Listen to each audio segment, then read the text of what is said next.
చండీగఢ్లో ఒక women biker ఉంటుంది అనమాట, రావత్ అని చెప్పేసి. తను ఎప్పుడు చిన్న చిన్న రైడ్స్ చేసేది, లైక్ 2 days 3 days బ్రేక్ఫాస్ట్ అయితే అలా చేసేది. బట్ ఫస్ట్ టైం ఏదో ఛాలెంజ్ నెంబర్ 1 అని చెప్పేసి స్టార్ట్ చేసింది. అండ్ 25 days K2K రైడ్ చేద్దామని చెప్పేసి బయలుదేరింది చండీగఢ్ నుంచి వెళ్ళి కన్యాకుమారికి.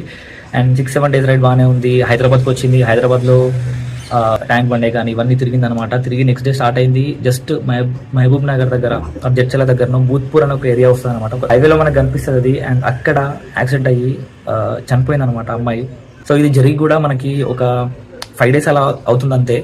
అండ్ ఇది అసలు బయటికి ఎక్కువ రాలేకపోయింది. ఎందుకు అని చెప్పేసి అంటే ఎవరు చూసినా బెట్టింగ్ గురించి మాట్లాడుతున్నారు. బట్ ఇది చాలా ఇంపార్టెంట్ విషయం అనమాట. ఈ బైకర్స్ అందరూ నేనేదో సాధించాలి, నేనేదో చెయ్యాలి, ఛాలెంజ్ చేయాలి అని చెప్పేసి అయితే మీరు 25 days అయితే అలా స్ట్రైట్గా వెళ్ళకండి. ఫస్ట్ మీ బాడీని అర్థం చేసుకోండి. నేను ఫస్ట్ 2 days వెళ్ళిన, తర్వాత 5 days వెళ్ళిన, తర్వాత 8 days వెళ్ళిన, దాని తర్వాత 15 days వెళ్ళిన రైడ్ నేను.